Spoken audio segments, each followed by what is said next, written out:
Shalom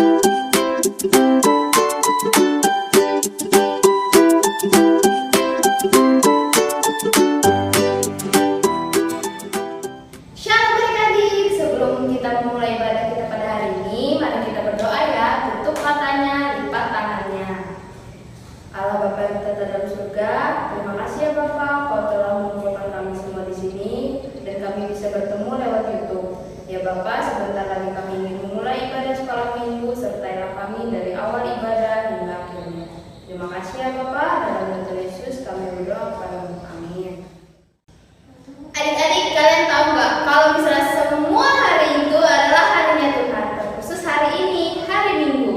Nah, mari kita nyanyikan sebuah lagu, hari ini harinya Tuhan.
Kalian semua pasti mau ya menjadi anak yang taat dan dengar-dengaran akan firman Tuhan. Nah, seperti pujian yang akan kita bawakan pada hari ini.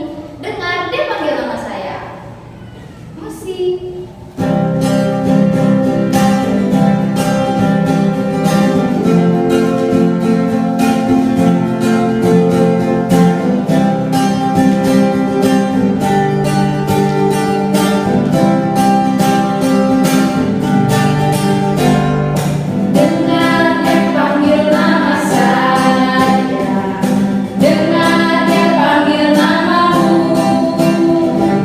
Dengar dia panggil nama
teman-teman kita semua.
Lipat tangannya, kita berdoa.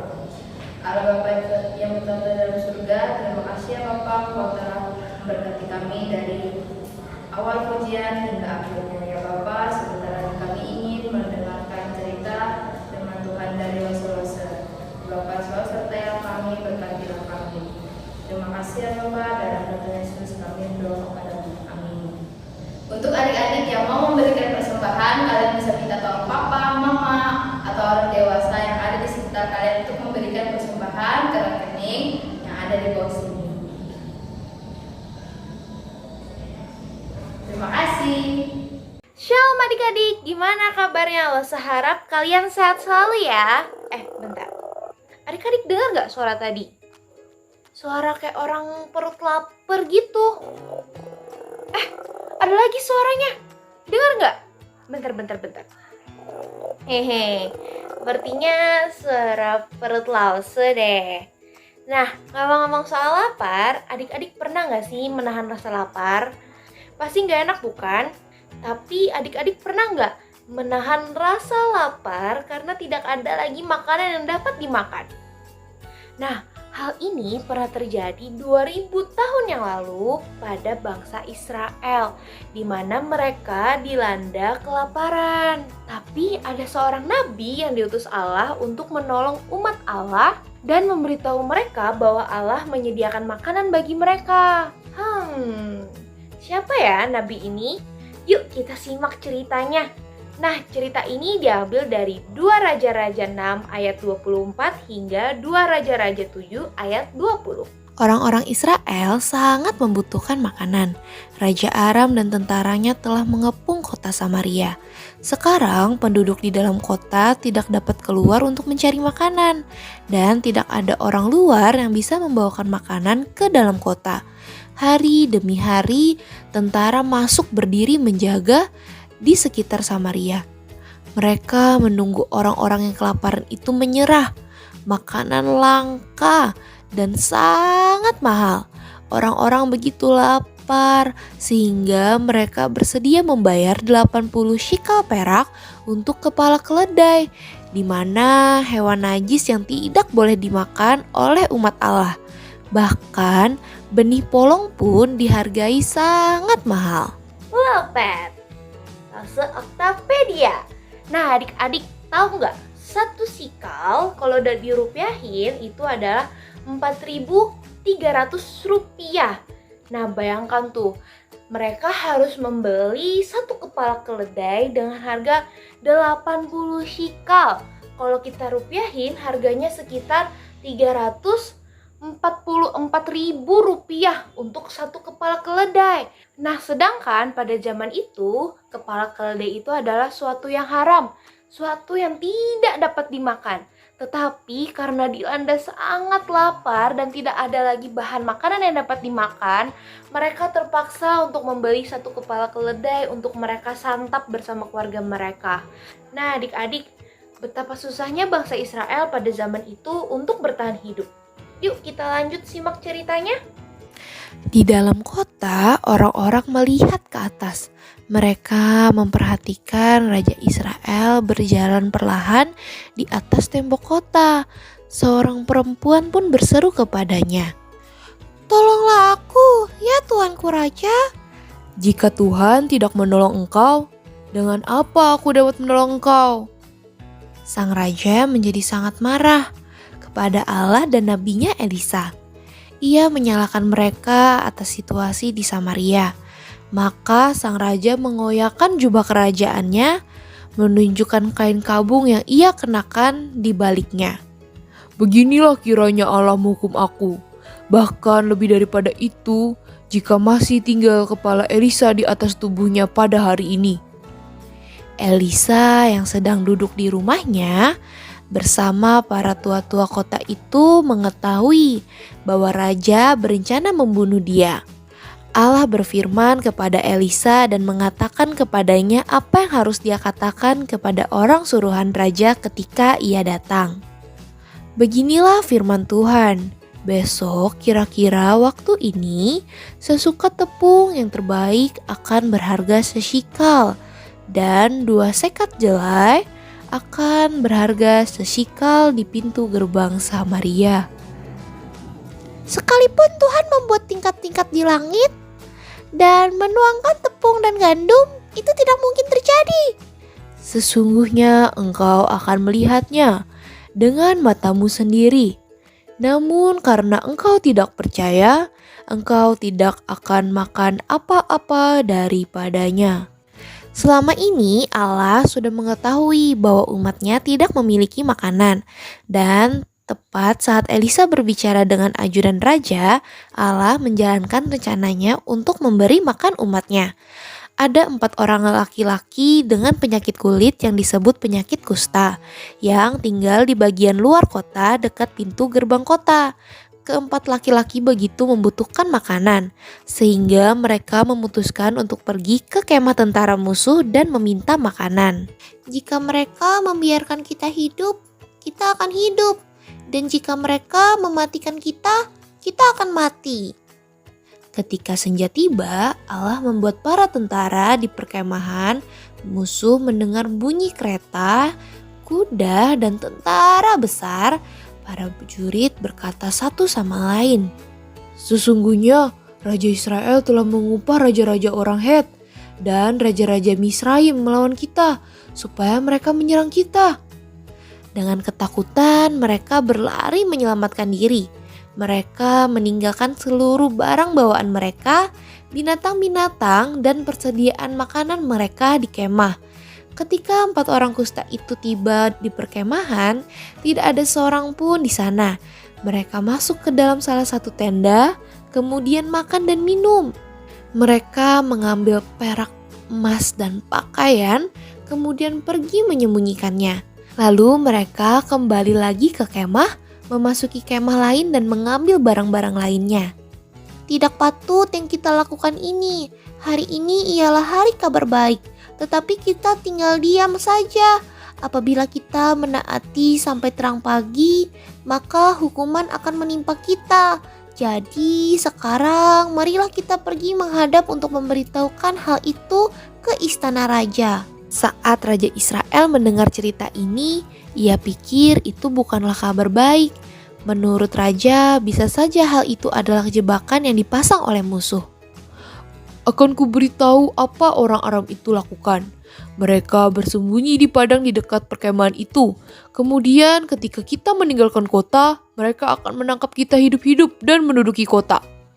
Sang raja mengutus beberapa orang berkuda untuk memeriksa apakah yang dikatakan oleh orang-orang kusta itu benar. Mereka mendapati bahwa jalanan penuh dengan pakaian dan perkakas yang dilemparkan oleh orang-orang Aram saat mereka melarikan diri. Maka orang-orang suruhan itu kembali dan mengatakan kepada sang raja bahwa keadaannya persis seperti yang sudah dilaporkan. Tak lama kemudian, orang-orang mendengar kabar tersebut. Mereka segera keluar dari kota dan mendatangi makanan dan benda-benda berharga lainnya dan membawa semua kembali ke dalam kota Samaria. Kemudian semuanya terjadi seperti yang telah Elisa katakan. Sekarang semua orang dapat membeli jelai dan tepung dengan harga yang murah di gerbang kota Samaria karena persediaan begitu banyak.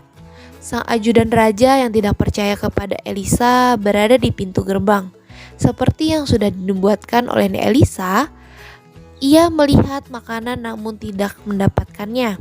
Ketika orang-orang yang berkumpul di gerbang mendorongnya hingga terjatuh dan terinjak-injak sampai mati. Allah telah menyelamatkan hambanya Elisa dan umatnya di Samaria.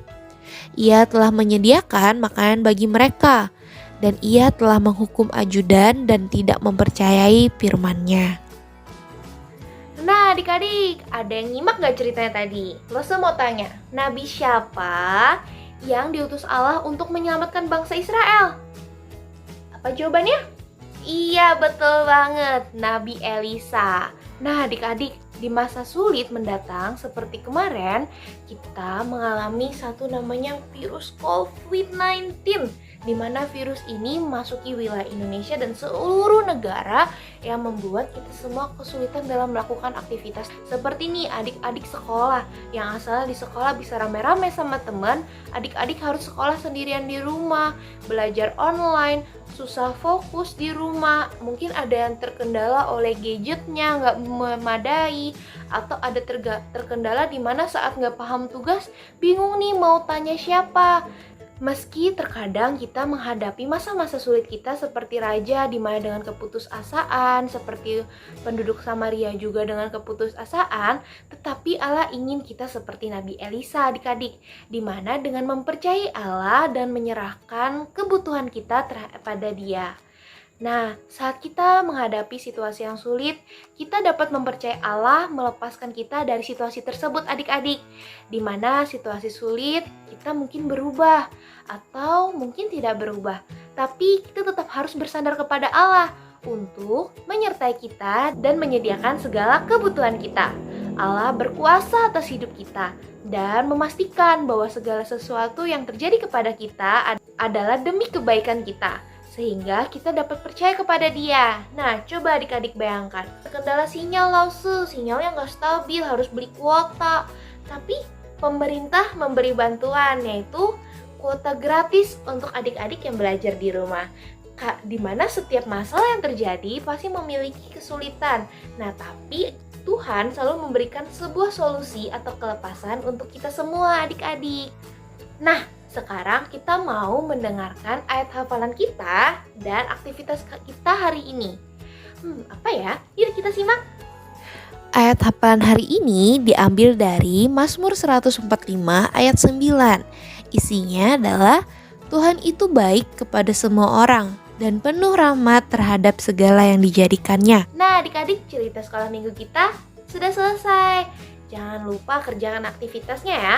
Nah sebelum kita menutup perjumpaan kita hari ini, Lose mau ajak kita semua untuk berdoa. Yuk berdoa ya Lose pimpin. Adik-adik tidak bisa mengikuti, mari kita berdoa. Ya Tuhan, terima kasih atas berkat dan kasih setiamu yang telah Kau berikan kepada kami. Ya Tuhan, terima kasih di mana kami selama menjalani masa-masa sulit, yaitu masa pandemi kemarin, Engkau memberikan kami banyak solusi-solusi, jalan-jalan supaya kami dapat keluar dari masa pandemik ini hingga sekarang ini kami dapat kembali berkumpul di sekolah, Nah, nanti kelak kami juga dapat berkumpul kembali di sekolah minggu bersama-sama. Ya Tuhan, kami menyerahkan kondisi kami yang mungkin adik-adik ada yang merasa di kondisi yang sulit sekarang. Kau berikanlah kelepasan untuk adik-adik, kau berikanlah mereka solusi, dan kau lengkapilah kebutuhan-kebutuhan yang mereka butuhkan ya Tuhan untuk sekarang ini. Ya Tuhan, kami serahkan semua ini ke dalam tangan-Mu. Terima kasih Tuhan, di dalam nama Tuhan Yesus kami berdoa. Amin. Nah, adik-adik, perjumpaan kita sampai sini dulu ya. Sampai jumpa minggu depan. Dadah!